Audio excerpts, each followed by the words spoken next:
సొంత అక్క ప్రాణాల మీదకు వస్తే ఒక తమ్ముడు ఏం చేస్తాడు?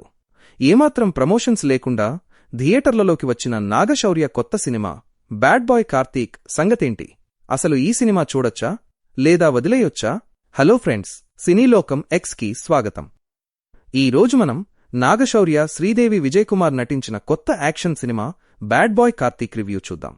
ఏమాత్రం ఆలస్యం చేయకుండా వీడియోలోకి వెళ్ళిపోదాం.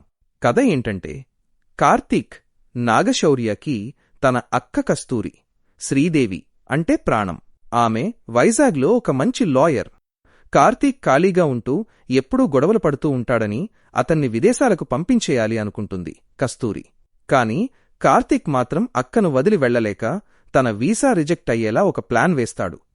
సరిగ్గా అదే సమయంలో కస్తూరి ఒక పెద్ద రౌడీ గోవిందప్పతో గొడవ పడుతుంది. ఆ రౌడీ ఏకంగా కస్తూరిని చంపేయాలని డిసైడ్ అవుతాడు. మరి ఆ తర్వాత ఏం జరిగింది?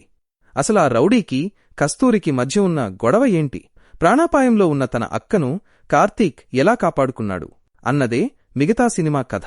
నటీనటులు ఎలా చేశారంటే, అక్క కోసం ప్రాణాలిచ్చే తమ్ముడిగా హీరో నాగశౌర్య చాలా బాగా నటించాడు. స్క్రీన్ మీద చాలా స్టైలిష్గా కనిపించాడు.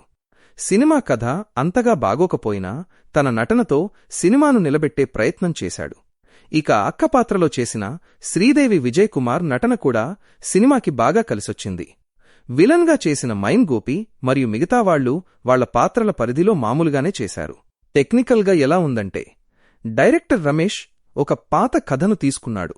దాన్ని తీసిన విధానం కూడా చాలా పాతకాలం నాటి సినిమా చూస్తున్నట్లు ఉంటుంది. హారిస్ జయరాజ్ లాంటి పెద్ద మ్యూజిక్ డైరెక్టర్ ఉన్నా సరే, పాటలు మరియు బ్యాక్గ్రౌండ్ మ్యూజిక్ ఏమాత్రం ఆకట్టుకోలేదు. కెమెరా వర్క్ మాత్రం ఫైట్ సీన్స్లో పర్వాలేదు అనిపిస్తుంది. ఎడిటింగ్ ఇంకాస్త కట్ చేయాల్సింది.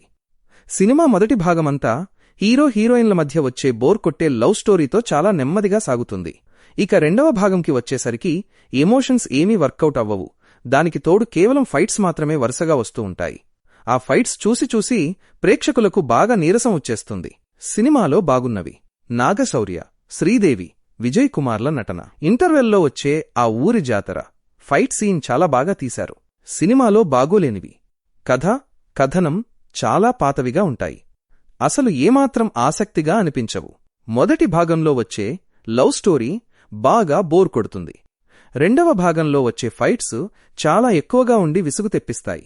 మ్యూజిక్, బ్యాక్గ్రౌండ్ స్కోర్ ఏమాత్రం బాగోలేవు.